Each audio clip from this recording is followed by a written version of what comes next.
Why is butter a healthy fat for diabetics to eat? Which nutrients in butter can actually improve your health? That's right, from increased insulin sensitivity to superior blood sugar control, all the way to better health. The irony? We've been conditioned and told to avoid foods with saturated fats. But modern science has something to say about that. What are the amazing properties in butter that make foods taste so much better while at the same time improves health? Welcome to the Resilient Diabetic. This is the channel we turn ordinary, struggling diabetics into extraordinary, well-controlled diabetics. If you are brand new to this channel, I do welcome you. My name is Jay Sampat. Don't forget to subscribe and hit that gray notification bell. That way you'll be alerted when new life-changing episodes have been published. And if you've learned something new today, I would greatly appreciate you smashing that like button for me. As with all my videos, this should not be considered personal medical advice. This is my interpretation of the latest research. If you want medical advice, please always consult your physician.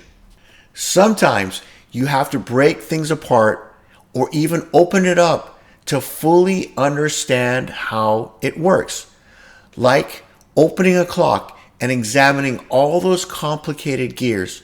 Or, in my case, knock out the beta cells of the pancreas due to an autoimmune attack I had and see how the typical and recommended high carbohydrate, anti-protein, anti-fat Western diet can wreak havoc on blood sugars and insulin requirements, which would then lead me to gain weight.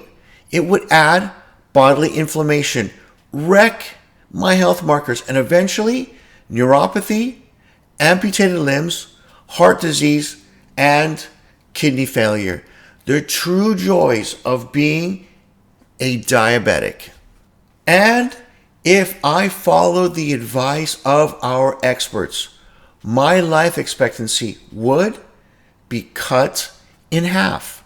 According to new research from JAMA, and this is devastating news, over 50% now, or exactly 52.3% of the population now has prediabetes, or what I consider to be straight up the truth, they're diabetic. And if this is not a powerful wake-up call, I don't know what is. But if you wanted the honest facts, it is far, far worse. If you tested serum insulin levels instead of blood sugars, what you would find out that over 90% today are not metabolically healthy. If you're subscribed and you are following each episode, then you already know the criminal link between all of our health organizations and their direct ties to the food industry. They then together, through collusion and deception, set false recommendations.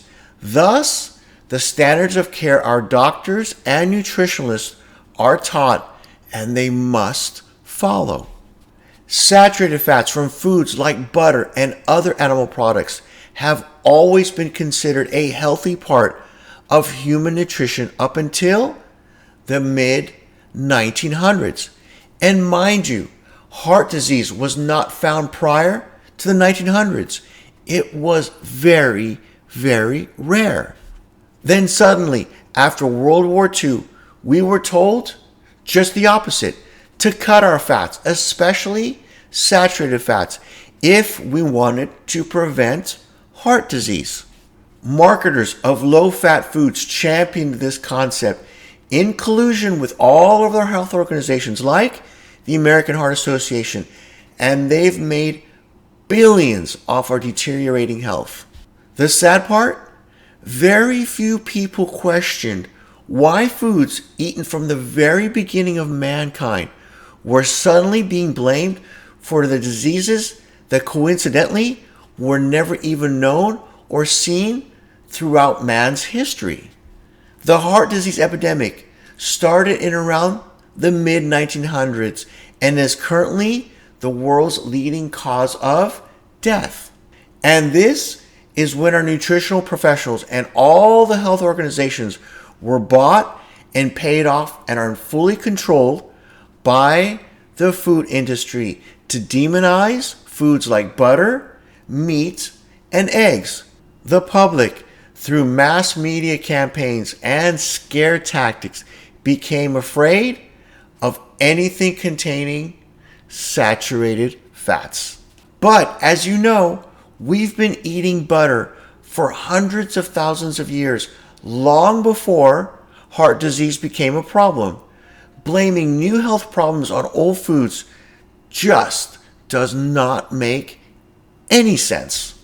Drastically reducing saturated fats from the diet has not solved our health problems. Obviously, obesity is at an all-time high, as is heart disease, cancer, diabetes, stroke, Alzheimer's, and even cancer. The truth is, natural foods like butter have nothing to do with heart disease. This leads us into a great question. How did they rig the science beginning in the 1950s? And I'll give you a couple of great examples of how it was done. The Anti-Coronary Club Project, which was launched in 1957 and published in 1966 in the Journal of American Medical Association, they compared two groups of New York businessmen aged 49 to 59 years old. One group got to follow what's known as the prudent diet.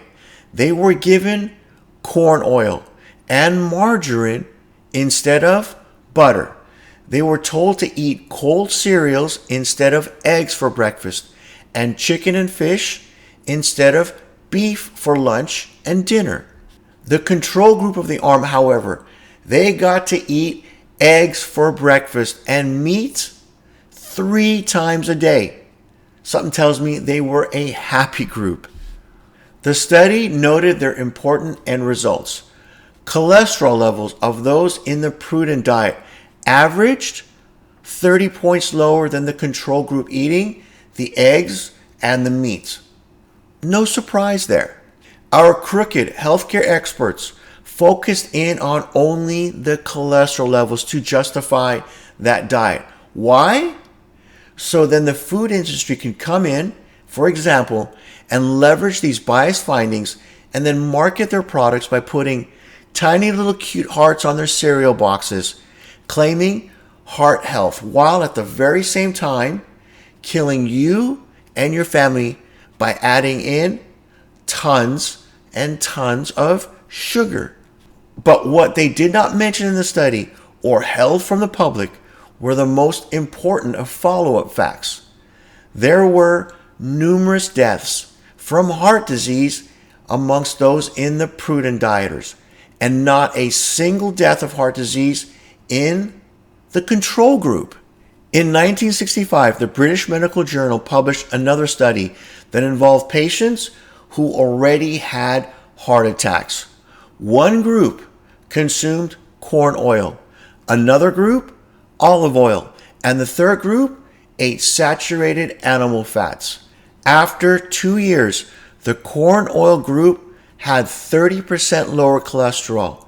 Case closed again. I can pretty much end the video here, but not so fast. Let's look at the deaths. After 2 years, 52% of the corn oil group remained alive. The olive oil group fared a little better with 57% alive. But the group that ate the saturated animal fats, 75% were still alive. I bet you're wondering, how do modern researchers stack the deck against foods like butter in the studies that they do. And it's all really simple to set up. They all basically do the same thing with their garbage observational studies. What they will do is have their participants also consume high amounts of carbohydrates along with their fat loads. That in itself will destroy all of the health markers. And they know this. I will explain the importance in just a few minutes.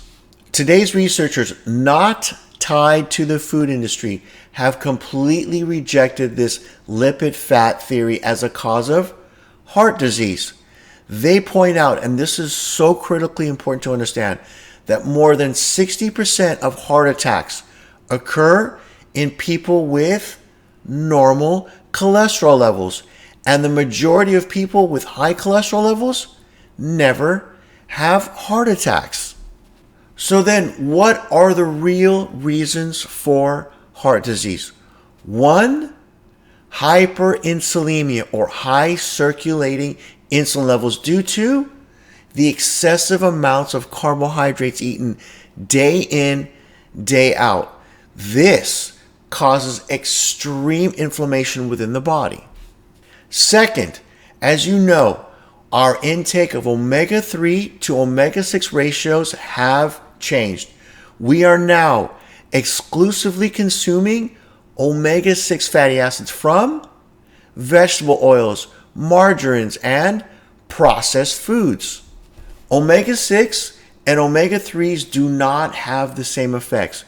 Omega-6s are pro-inflammatory and the omega-3s are anti-inflammatory. Anthropological evidence suggests the ratio human beings evolved was eating somewhere around a 1-to-1 ratio, while today's ratio is a 16-to-1. The standard American diet is a whopping 20-to-1. More vegetable oil is produced globally than poultry, beef, cheese, and butter combined. In fact, vegetable oils is the most consumed food in the world after rice and wheat. The shift to diets high in these omega-6s, largely from vegetable oils, is the most striking nutrient change in the last 100 years. The one thing I want to mention, there's nothing inherently unhealthy about omega-6s. It's the dose that makes the poison. Small amounts of omega-6s is needed to thrive, but too much omega-6 leads to all the diseases we have today. Thanks to hyperinsulinemia and these omega-6s, chronic inflammation is the leading driver of most of the serious modern diseases, including heart disease, metabolic syndrome, diabetes, arthritis, Alzheimer's, and many types of cancer. And where does butter fit in all this? On average, grass-fed butter has omega-6 to omega-3 ratio of around 2-to-1. So let's discuss the true benefits of butter, and we are referring to specifically and only grass-fed butter, the only butter you should ever buy.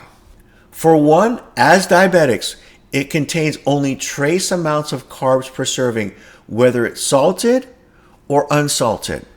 Like other fatty dairy products, butter is rich in conjugated linoleic acid, CLA for short.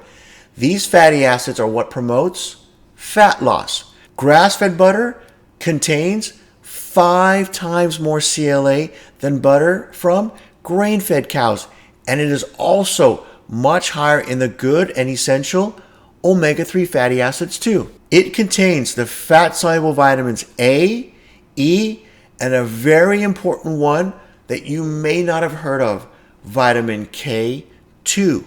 For those who may not know, vitamin A, vitamin D, vitamin E, and vitamin K are fat-soluble vitamins because they are soluble in organic solvents and are absorbed and transported in manners similar to that of fats. These essential nutrients can only come from the fats in our diets and require the fats in the foods it came with to be absorbed efficiently. Unfortunately, many people are not aware of the health benefits of vitamin K, as they have been underrated and misunderstood up until very recently in both the scientific community and by the general public. Vitamin K, as I mentioned, is essential and comes in actually two forms.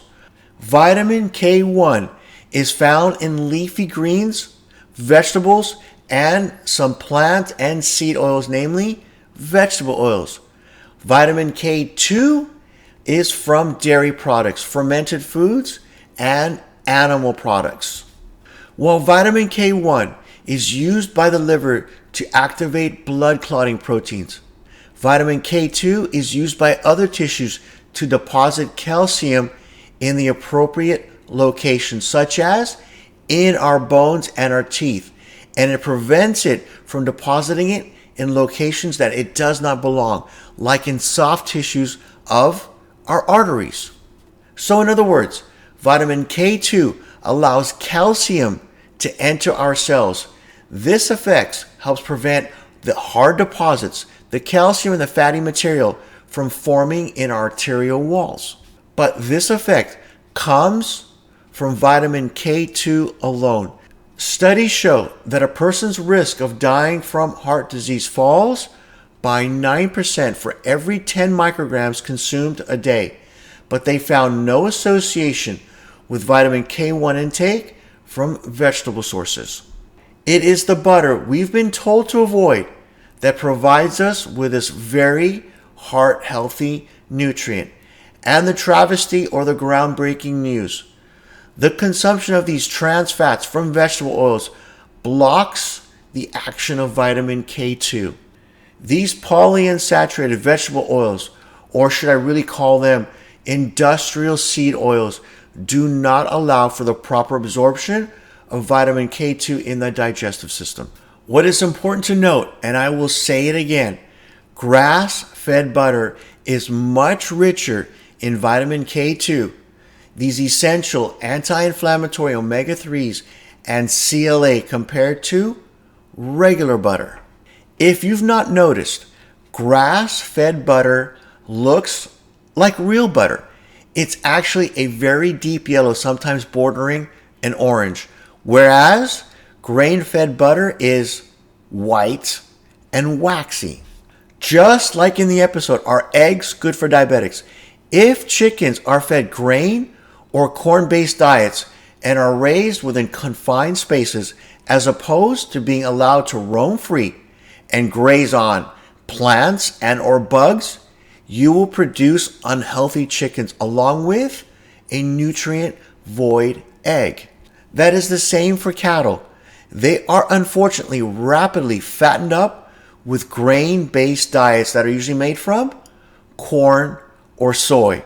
We have to remember the animals our ancestors ate throughout evolution roamed free and they ate grass. So we humans are products of what we eat. If we eat foods that we are not designed for, it equates to metabolic diseases, plain and simple. Here at home, we've been using more and more grass-fed butter than any of the other liquid cooking oils. And I must say, my insulin sensitivity is at its all-time best. That includes my blood sugar control. And the question is, why would that be? You see, it's not just a matter of choosing fats that are healthy, but also whether or not they stay healthy after being cooked with. When you are cooking in high heat, you want to use oils and fats that are stable and that do not oxidize or go rancid easily. When oils undergo oxidation, they react with oxygen to form free radicals and harmful compounds you definitely do not want to consume. This alone will wreak havoc on your insulin sensitivity. The most important factor in determining an oil's resistance to oxidation, both at high and low heat, is the relative degree of saturation of the fatty acids. So yes, We have to start unwinding all the false and manipulated beliefs that have been taught to us about saturated fats. These saturated fats we've been using since the beginning of mankind are the true, stable ones. Due to its structure, not only is it solid at room temperature, but oxygen cannot get in there and damage it.